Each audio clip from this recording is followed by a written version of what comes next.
Welcome. Come with me. The doctors will see you now. Welcome back to Fast Talks with Family Docs. I'm Dr. Veer Vidala. And I'm Dr. Phil Palmer, and we're continuing our conversation with Dr. Chris Klouzek.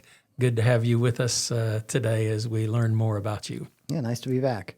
So I wanted to tag on to something in our last episode conversation, and you talked about going to Alaska. Do you have any suggestions for someone who's going to go take an extreme trip like that and go out to a more remote area? And we'll just say specifically to Alaska. If someone's wanting to explore Alaska, what advice would you give them if that's on their bucket list? Sure, absolutely.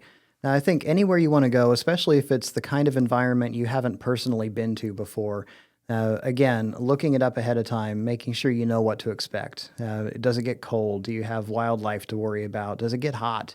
There are places here in the lower 48 that are just as remote, and their requirements are going to be a little different. Knowing, if possible, how you respond to those kinds of environments.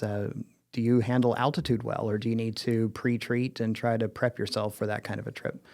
And as far as medical care during the time you're there, most of the problems that people have when they're out in the woods are more of an orthopedic type nature. You know, your typical scrapes and things on the skin, and then your sprains, mostly the ankles and the lower extremities. There's always going to be the possibility of putting your hand in a cactus if you're in the desert or something like that. So most of your issues are going to be relatively mild. So if you can prep yourself with some basic wraps, some basic splinting material, or the ability to make such a thing, and keeping yourself protected from the environment, making sure you stay warm if it's cold, cool if it's hot, and then making sure you have some way to either get yourself out if things go bad, or call help in to get you. And I think these days that's a lot easier to do with all the satellite SOS systems on the market. They're nowhere near as expensive as they used to be, and it's a lot easier to just carry one of those with you as a backup guide. I would sure recommend that for anybody. Yeah, and I think that's a great advice about knowing where you're going and understanding it. And I know one of the things that surprised me when I had the chance to go to Phoenix and do some hiking around in the deserts around there is, it kind of makes sense. Okay, you're in the desert. You need to bring plenty of water. You need to be prepared for the heat and heat exhaustion and heat stroke are possibilities, and so be very intentional there. But they have drownings out there because you get sudden storms and flash floods, and people get caught in these little canyons or things like that. And before I went out there, I never would have thought about somebody drowning in the desert, but that certainly is a real risk that you wouldn't necessarily be at the foremost of your mind if you've not been in that environment before. Absolutely. Yeah, those slot canyons can be dangerous, and they look completely dry until the moment that they're not. Yeah, exactly. Yeah. So, rule of the story is be prepared. Right? Absolutely. For sure. Well, sir, I think we're going to shift gears here, literally. It's a pun. But I think we have to talk about your hobby of building cars, right? There's a picture in my album of you sitting on top of your Jeep adjusting something that was played in our residency graduation still, and I remember that, and I know it's one of your big passions. So can you talk about that interest? It's just such a unique thing that, you're more than just a doc, but you're a Jeep building enthusiast, right? Can you talk to us about that and what that entails and what brought you into that hobby? Yeah, certainly. Actually, it too connected to being out in the wilderness, since most of my first exposures came through driving out there in a Jeep. It was one of those that things happen, and you have to know how to repair your ride if you're going to get back out. Obviously, if you're a backpacker, it's a little bit different. But in my case, it was on four wheels, and I needed to make sure they could get me home at the end of the day. So the more I knew about it and building it, you learn a lot about what every little sound is and what every little change in the way it rides. And if you break something, you know exactly where the problem is and how to fix it. There was one trip I took up to some of the mountains in Colorado with one of my older Jeeps, and the steering linkage broke in half when I was up there on a trail. And nobody out there, again, I was on my own, and had to splint my steering linkage with a couple crowbars and some paracord to get myself home. So didn't have a cell phone or anything at the time. You learn more about the vehicle the more you work on it, and you're able to get yourself out if you have to. And how do you learn about every small moving part of a car, like, like, doesn't that take a lot of training, I would bet? Just a lot of exposure, really. My dad and I rebuilt the first Jeep that I ever was involved with. That was the one I learned to drive on. I still have it now.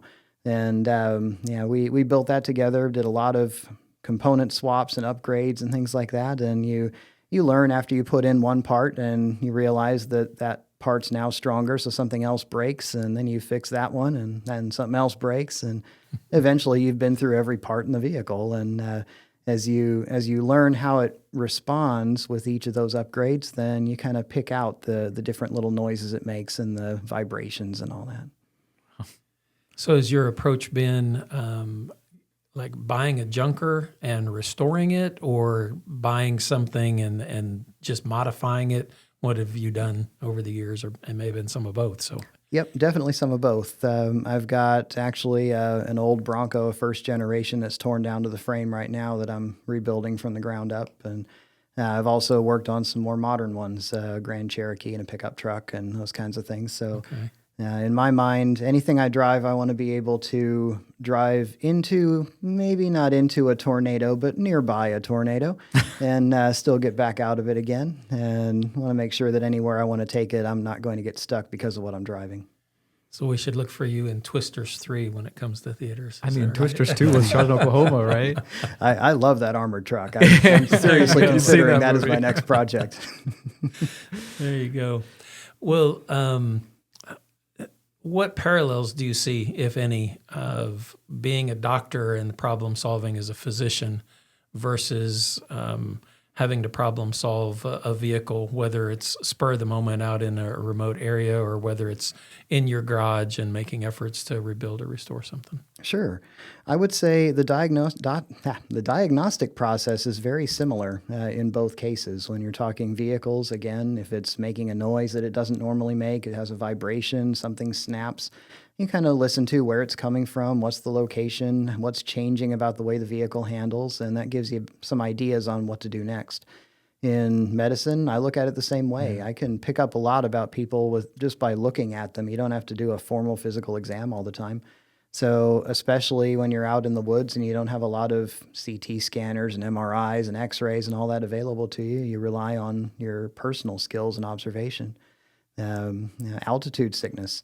You've got somebody who's just kind of stumbling around and struggling to think straight, and best thing you can do for them is get them down in altitude. And if you don't recognize it, you can get yourself in trouble pretty quick.